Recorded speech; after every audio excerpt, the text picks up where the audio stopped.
Hello, it's David Allen and you are watching Sporting Icons. September the 22nd on the Josh Warrington vs Frampton undercard in Manchester, we will have Nathan Gorman. Now, of course, we knew he was going to be on the card anyway, but what we didn't know about was his opponent, and that's just been announced. His opponent is former world title challenger Alex Leapai. He's from Australia, birthplace of Samoa. Now, we know about Leapai. I mean, I first heard about him when he signed up to fight Vladimir Klitschko back in 2014. And I remember Cannon Briggs, as in Shannon the Cannon Briggs, running up on them saying, "Who are you? You're just a pie." That's where Shannon called everybody a pie came from, Leapai. See? That's where it all came from, and it's been a running thing that he calls everybody ever since. So, Vladimir Klitschko, he defeats Alex Leapai over 5 rounds, stops him in 5. Now, since then, he fought Malik Scott. He lost on points to Malik Scott. And Malik Scott is a guy who got knocked out in the very first round by Deontay Wilder. Well, I say knocked out, he got hit on the gloves and then acted like he'd been shot. Then he lost a unanimous decision against Manuel Charr, currently the WBA regular world champion, soon to be stripped. And then he come back and he beat Thomas Paetto.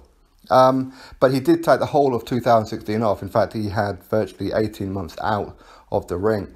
Then he come back and he took on Roger Arezzetti, and he had a technical decision draw against him when the fight got stopped in round number 3. Then he had a rematch against him and knocked him out in round number 1.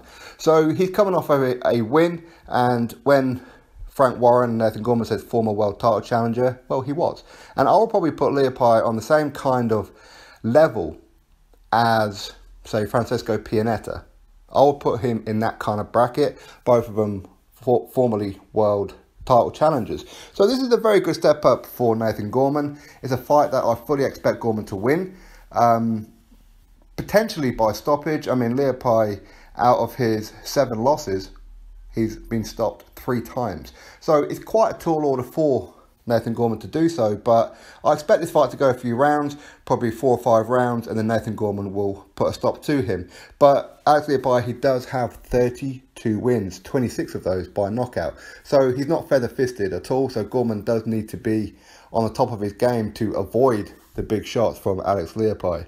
But Leapai, he's 39 years old and been around the block quite a bit. So anyway, this is the news that Nathan Gorman has a pretty decent opponent, not a world beater, not someone that's going to make you jump up and down with joy.